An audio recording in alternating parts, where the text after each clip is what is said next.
Hola chicos, la clase de hoy vamos a ver la configuración erizo de peones.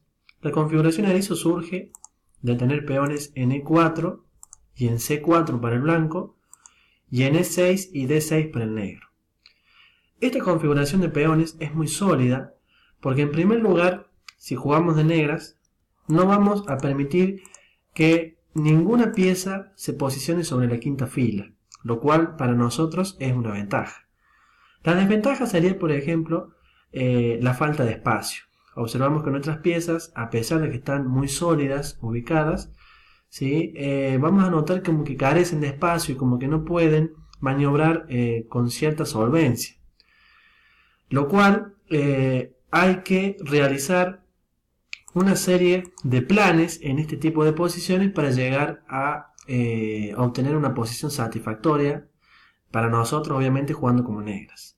¿Por qué vemos esta posición o esta configuración de peones? Porque en los futuros videos que vamos a ir subiendo vamos a hablar sobre la siciliana Paulsen o la Kan, ¿sí?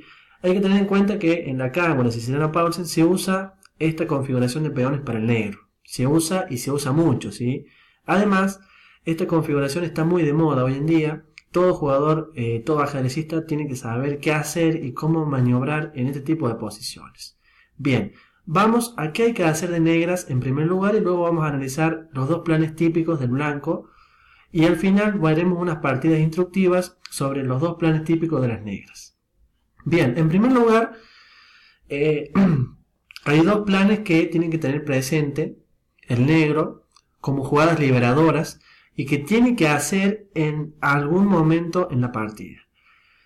Si no la hace, puede llegar a quedar en una posición totalmente inferior, ¿sí? Obviamente agobiadas por la falta de espacio, o pueden terminar con un ataque en el flanco del rey muy fuerte, o pueden perder material muy fácil, ¿sí? Este peón de D6, por ejemplo, puede llegar a caer en algún momento si no jugamos cualquiera de estas dos jugadas liberadoras, que son, en primer lugar, D5 y en segundo lugar, B5, ¿sí?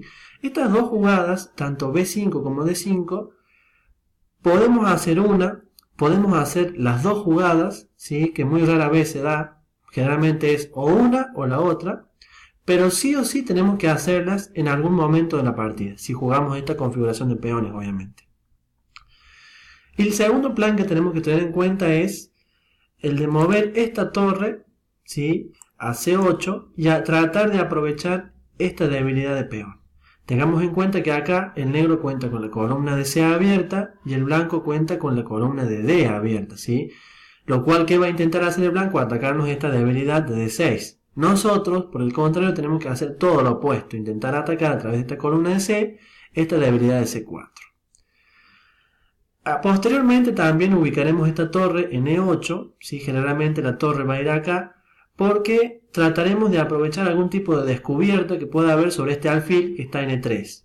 Tengamos en cuenta que si se va a jugar de 5, pronto se va a abrir esta columna, con lo cual es muy lógico tener nuestra torre ubicada en esta posición, ¿sí? Ninzowitsch a esto lo llamaría jugada misteriosa de torre, por ejemplo. ¿Por qué? Porque bueno, es una jugada que en realidad no es tan obvia como si, por ejemplo, ubicar esta torre en la columna abierta acá.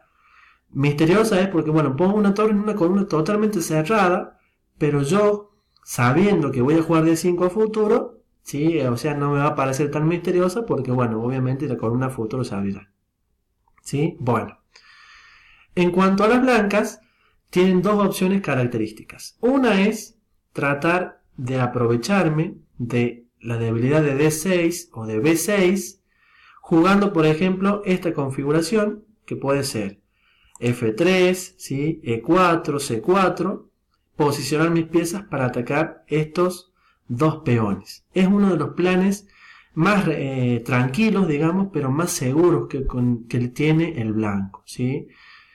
Y en segundo lugar, tenemos un plan que es mucho más agresivo y con el cual es arriesgado, obviamente, pero que va para luchar por la victoria, que es jugar F4, ¿sí? El peón no lo posiciono en F3, sino que lo ubico en F4. Y en segundo lugar puedo intentar, por ejemplo, tratar también de lanzar algún peón a G4, ¿sí? Creando un ataque violento sobre el flanco de rey.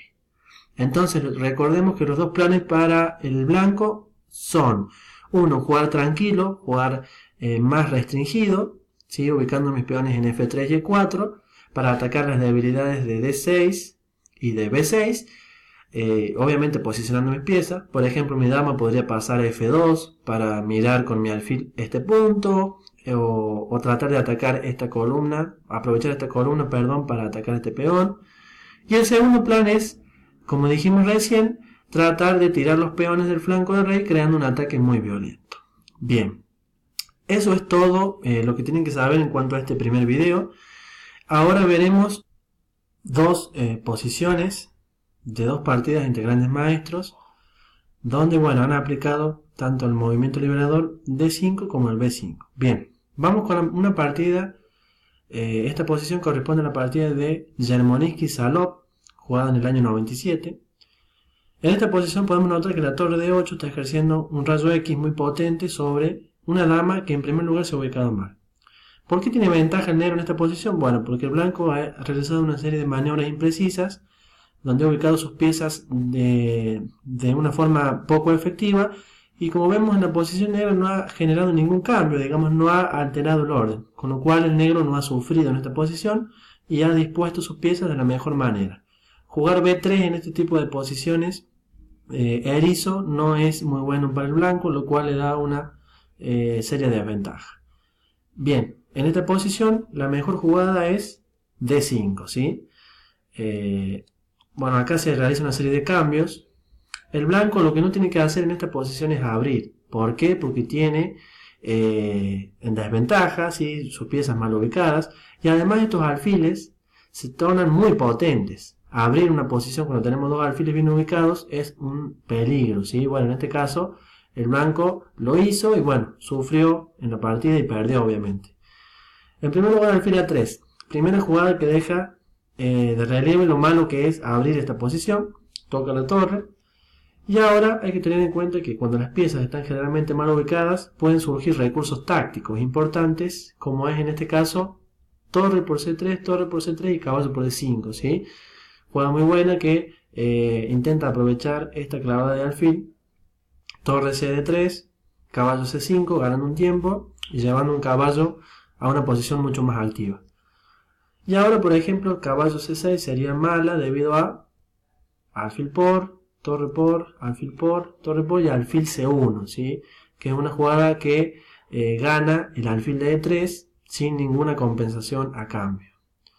Por lo tanto, lo mejor que pueden intentar las blancas, que ya están inferiores, es jugar F4.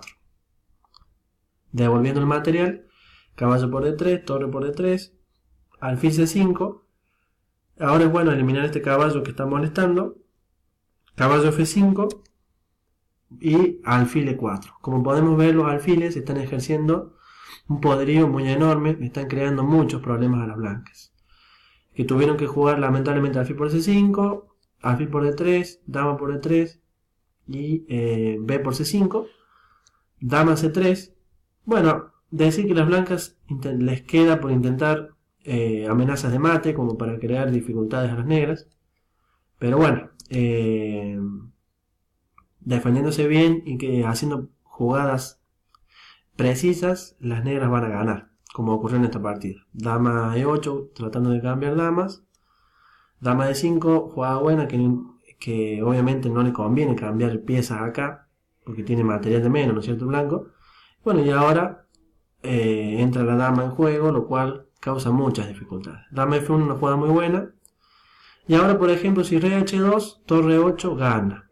Con lo cual, lo mejor que pueden intentar es jugar rey G4, H5, sacrificio típico para crear una red de mate, llevando el rey a una posición donde va a quedar sin salida, sin escape, ¿sí?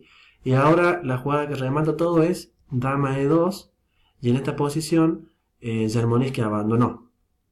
Bien, vamos a la segunda posición, ¿sí? Que surge de una partida entre Vaganian, que era blancas, Sbilin, que eran negras, ¿sí? En esta posición podemos observar que el negro no puede realizar la ruptura de 5 porque, bueno, las piezas que están pintadas en color verde, ¿sí? Tanto los peones como el caballo y el alfil, controlan la casilla de 5, por lo tanto es imposible. En este caso, B5 es la mejor. ¿sí? Bueno, peón por. Y torre de AC1 con la idea de tomar en D6. Dado que, bueno, antes estaba colgado el caballo porque está bajo presión del alfil. Ahora, bueno, caballo B6 es una jugada muy buena porque sacrifica un peón, pero el negro que había visto esto juega ahora D5.